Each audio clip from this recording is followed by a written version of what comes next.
Të gjithë debatin që ju e patët, e shoh problematike gjuhën e kryeministit dhe për këtë kemi folë tash disa vite, se është parë një diskurs që është populist, që ngjall frikë, që ngjall akuza, që njerëzve mos t'ju lejoj lirin që të dalin me kërkesa për të ardhmen. Edhe me të drejtë Visari e ngriti dhe i përmendi një tokë fjalësh që ka të bëjë me të kaluarën edhe ka të bëjë me të vërtetën.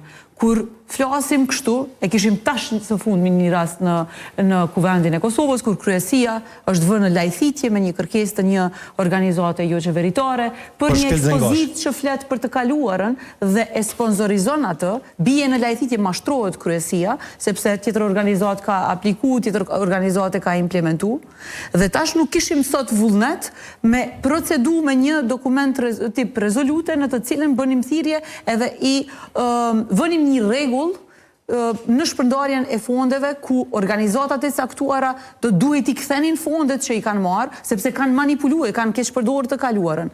Domethënë, dhe nuk e kishim nuk e pam këtë mbështetje ose këtë gatishmëri të vetëvendosjes. Edhe këtu e sheh një tendencë të një partie politike për me e përdor pushtetin për mos me ndërtu mekanizmat kontrollues të cilat ja ndalin organizatave ose rrjeteve të caktuara të cilët ata i sponsorizojnë. Dhe kjo është vërtet fatkeqësi, posaçërisht kur e mendojmë që ka pushtet kaq shumë. Edhe bën dallimin se kur je në pushtet, edhe kur ke kaq shumë fuqi dhe kontroll të institucioneve, fjala jote dhe veprat e tuaja japin shembullin konkret se çka po don ti me bë me vendin. Edhe vërtet kjo është për jo vetëm për kritik, po për shqetësim institucional kush është duke na qeverisë neve.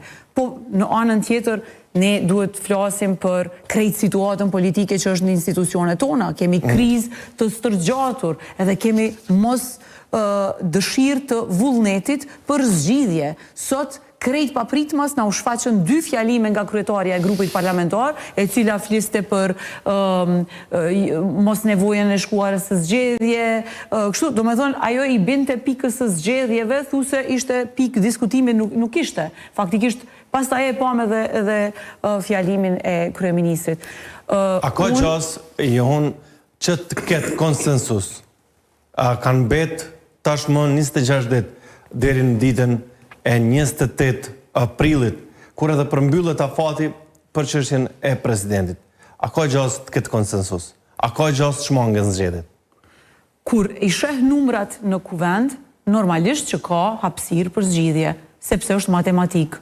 Numrat shumicën e ka vetëvendosje, po të ketë vullnet politik dhe po të jetë në harmoni me obligimet që i cakton kushtetuta dhe rolit të saj në kuvend, ajo mund të bëhet kreative me zgjidhje dhe të ofroj partit të cilat e kanë numrin e mjaftueshëm të votave dhe mund të gjej ose kompromis ose të ofroj një marrëveshje politike për çka ne i kemi bërë prej fillimit të këtij procesi, na i kemi bërë të njoftuna 3 rrugë, si me thanë, që jepin zgjidhje, e njëra prej tyre është e papranueshme, që të imponohen kandidatët nga partia e cila mbahen qeverinë. Se për shembull me shku në seancë me 2 kandidatë vetëvendosjes nuk është as demokratike dhe është edhe krejt në kundërshtim me ato që vetë kryeministri e ka thënë që nuk do të ketë kandidat me libreza partijake të paktën prej partisë së tij. Dhe këto faktikisht krejt çast skenar që ka thonë që nuk bëhet, është bërë. Domethënë imponimin ne nuk ja kemi pranuar. Duke pas parasysh